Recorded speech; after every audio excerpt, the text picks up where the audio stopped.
Ni kikao cha kamati ya ulinzi na usalama wilaya ya Tanga katika ukumbi wa halmashauri ya jiji la Tanga, kikihusisha viongozi mbalimbali wa serikali na vyombo vya ulinzi na usalama. Kikao hicho kimehudhuriwa na mkuu wa wilaya ya Tanga, mkurugenzi wa halmashauri ya jiji la Tanga, OCD wilaya ya Tanga, maafisa polisi kata pamoja na wenyeviti wa mitaa.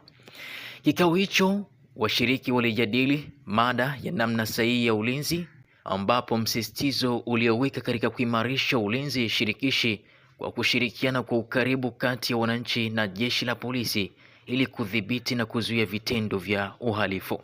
Aidha, viongozi wa mitaa walihimizwa kusimamia kwa ukaribu vikundi vya ulinzi na kuhakikisha taarifa za uhalifu zinawasilishwa kwa wakati ili hatua za uharaka ziweze kuchukuliwa na vyombo husika. Pia, kikao kilisisitiza umuhimu wa nidhamu, uwajibikaji, ushirikiano wa pamoja katika kudumisha amani na usalama wa raia pamoja na mali zao katika wilaya ya Tanga. Kutoka hapa katika halmashauri ya jiji la Tanga, langu mimi naitwa Nasir bin Nasir, endelea kubaki nasi.